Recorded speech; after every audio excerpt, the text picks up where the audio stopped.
Hi guys, it's just past midnight, Wednesday, transitioning into Thursday. Excuse this like really weird angle, but I want to show you guys something. I've been in meetings and sitting a lot today, from like noon until 4:30, with the exception of maybe like 20 minutes where I shove some random food in my face. But it's kind of a weird topic, and for me it's even a little bit of an embarrassing topic. But I have a perpetual fear of the dentist. Like, I'm not scared of, well, I think cockroaches are gross, but I'm not scared of bugs, really, snakes. I think bats are cute. The dentist. And I had my first cavity, I think before my double digits, and it was like microscopic, so tiny. But I was just so paranoid and so afraid of having a filling. And my mom's like, oh, I don't even know if it was like a proper filling, Laura. And I had headgear because I had an overbite when I was young. And then I transitioned to braces, which I had 8th grade through, I want to say like halfway through 9th grade.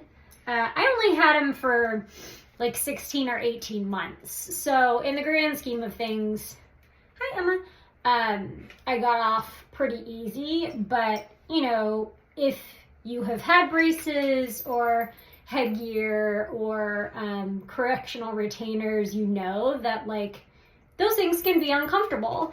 But my real fear is cavities. And so some of you may have seen recently I posted that I woke up one morning and I had black tongue, which I didn't know that was a thing, and it totally freaked me out. And through research and process of elimination, I realized that since I had 2 consecutive days of really bad heartburn in the evening, and so after I got ready for bed and laid down, I was still really uncomfortable. So like after I had brushed my teeth and everything, and so over 48 hours about, I think I took 4 of those chewy Peptos and put an ingredient, I wish I could remember what it was, but an ingredient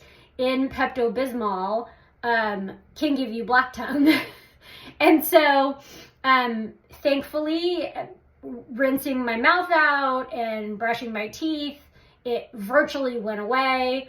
But yeah, that was super scary. And even scarier, and now this is like rolling the calendar back to when I was living in Los Angeles the second time.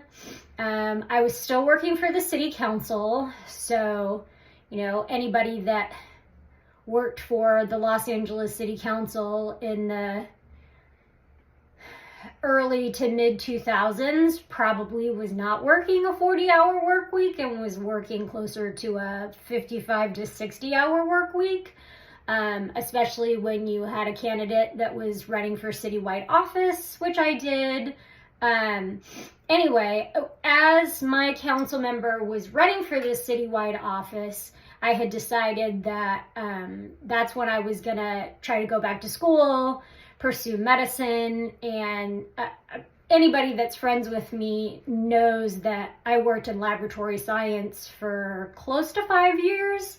And so being in Southern California and UCLA having the incredible reputation that it does, especially when it comes to medicine, I did my laboratory technician training at UCLA, and I was doing it nights and weekends while working full time. And I didn't really have a killer commute in comparison to a lot of other people, but commuting from the valley where I worked to Westwood, which is where UCLA is, and then to downtown.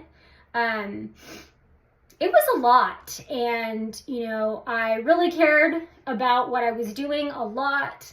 I was at the infancy stages of trying to pursue a dream I always had that I didn't ever have the, stamina or work ethic to go after when I was younger. Anyway, I'm making this too long.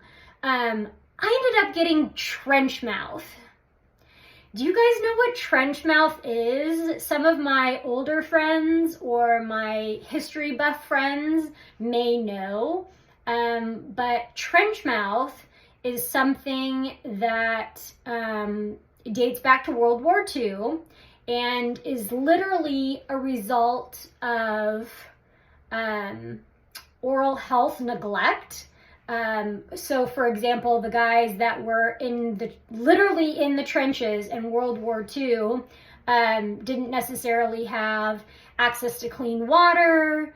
I'm sure they weren't carrying toothbrushes and toothpaste and Listerine or mouthwash in their packs when they're trudging across wherever, Germany, God only knows where in World War II. Anyway, I woke up one morning, and this is, a culmination of stress and lack of sleep. And, woke up one morning to get ready for work, went to brush my teeth, and my gums were puffy, red, extraordinarily sensitive to touch. I couldn't brush my teeth, and I had never seen anything like it before. I was terrified, of the complexity of what it could have been, just because I had no concept. And so anyway, made an emergency appointment with my dentist. Had to have a deep dental cleaning. I don't know if you've ever had that before, but under the circumstances, it was by far the most painful, I wouldn't say anything, but by far the most painful dental cleaning I had ever experienced. Gums were bleeding. I mean, just like I said, extraordinary sensitivity. So anyway, pretty traumatized from that experience, was freaked out again by the black tongue that, initially I didn't know what it was. I guess that was like a week ago, maybe that happened. So anyway, fast forward. I don't know why. I'm an avid brusher, but from having braces, and this is not a bad thing, my teeth, they're pretty tight. They're pretty close together. And so flossing is something that I don't like doing. It's a drag. And because I don't do it consistently, for whatever reason, my body chemistry builds plaque up really quickly. And I'm on a 4-month recall at my dentist. So I see my dentist a minimum of 3 times a year instead of twice a year. And then of course, anytime something crazy happens that I freak out about. And so it's probably been a handful of years. Like 3+ years. But, I think I had recently gone to the dentist and was kind of freaking out about how this plaque builds so quickly. And so my dad was kind enough to buy me, do you know what this is? It is a Philips Sonicare Airflosser. I remember telling my dental hygienist that I had gotten one, and she's like, oh, the first few times you use it, it'll probably freak you out because it's kind of weird. And I think the best way I could describe it is, you know, when you go to the optometrist and you have to have that puff of air, you have to like hold your eye, you can't blink, you have to hold your eyes open, and it kind of like shocks you back. I think it's to check for glaucoma. This thing is really, it kind of really does the same kind of motion, makes the same kind of noise, but instead of a puff of air, it's like a puff of air mixed with like a puff of water.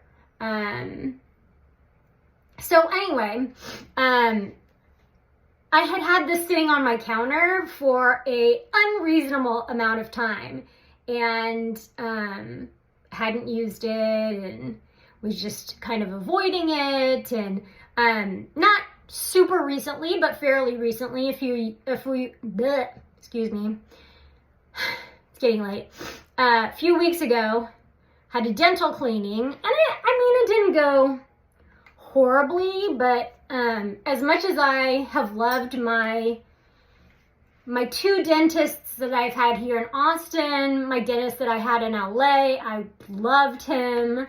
I even had a great orthodontist when I was growing up in Chino Hills. And anyway, so my cleanings, ooh, yikes, are always a little bit tough because, you know, my gums are really sensitive, and, you know, I have this plaque buildup or this tartar buildup. And so, you know, I very much love the result of when you leave the dentist. It's the process of being there, and especially having x-rays taken, because I have such a small jawline and mouth. Like, they have to use the kids' bite wings, otherwise I can't have x-rays taken, because I just like they choke me. I have a pretty significant gag reflex when it comes to that. So anyway, I decide I'm going to be better about flossing. And, you know, after you have your teeth cleaned and they've been messing around in there, you know, your bite is a little bit loosened. But of course, grinding and chewing and life and whatnot, that goes away about 3 to 5 days later. And so I was like, you know, I have this air flosser. I've never used it. It's not supposed to be a complete alternative to flossing, but it's supposed to be extremely helpful, and really reduce the amount that you might have to do manually when you're flossing. And so I look up a YouTube video, try to figure out how this thing works, because, you know, 3 to 5 years later, certainly don't have the box or the instructions, and never read the instructions when I first got it. And so go to use it for the first time, and it doesn't work. And come to find that this mechanism in the bottom, like this guy, is still working, but I don't know if like dust, particles, time, whatever, since I hadn't used this like water nozzle part that goes on the top, it was broken or clogged with stuff that wasn't supposed to be in it. You know, did some, what do they call it?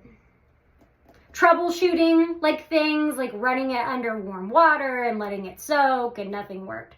So, looked for this nozzle part that goes on top here, at Walmart, at Walgreens, and nobody had it. And, you know, so this is an older model. figured out that you can buy them on Amazon because of course you can. What can you not buy on Amazon? So waited a few days, came in, and I used this thing for the first time last night. Last night? Yeah. And it's kind of incredible. It is kind of weird. I'm sure I'll get used to the weirdness. But if you're someone like me that has a dental phobia, or I guess it would be fear of the dentist, fear of cavities, your teeth are really close together, and so it makes it more difficult to get floss in between your teeth. Like for me, because I don't floss as regularly as I need to, when I do floss, it tends to make my gums bleed, so then my gums are irritated. Anyway, this little thing is magic. Like, this is the little water receptacle, and it's full, so I'm not gonna open it, but it doesn't hold a ton of water. So I think I read when I was researching how to work this thing that it will, the water basin holds like 60 shots. So you can go in between your teeth 60 times before the water will run out. And it's a little messy.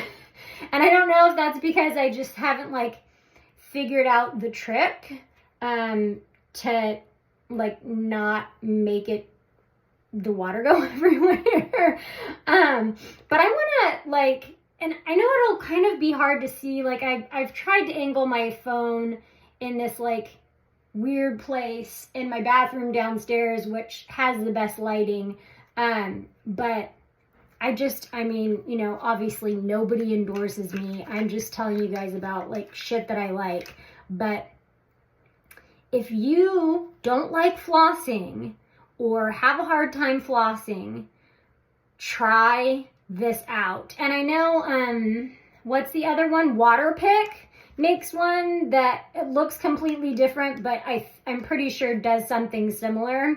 So I'm gonna try to see if I can show you guys how this works, because it's pretty cool. And of course, you know, I brush my teeth and wash my hands upstairs before I came down here with this. So I'm like not putting my dirty hands in my mouth or anything like that. So like a electronic toothbrush, if you have one, you turn on this button down here and that like primes it to go. I told you, you fill up this little water receptacle, and then if you can tell, there's like a little point here on the end that has a hole in it. So that is the part where you want to line it up at your gum line in between your teeth, right? So down here, if you can see, yeah.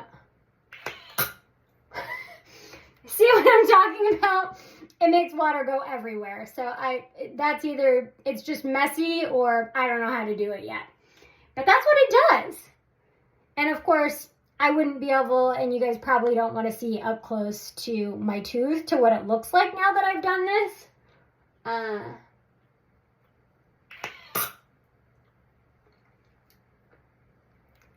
But it's pretty awesome. Oh. I'm obviously going to have to clean my mirrors more frequently.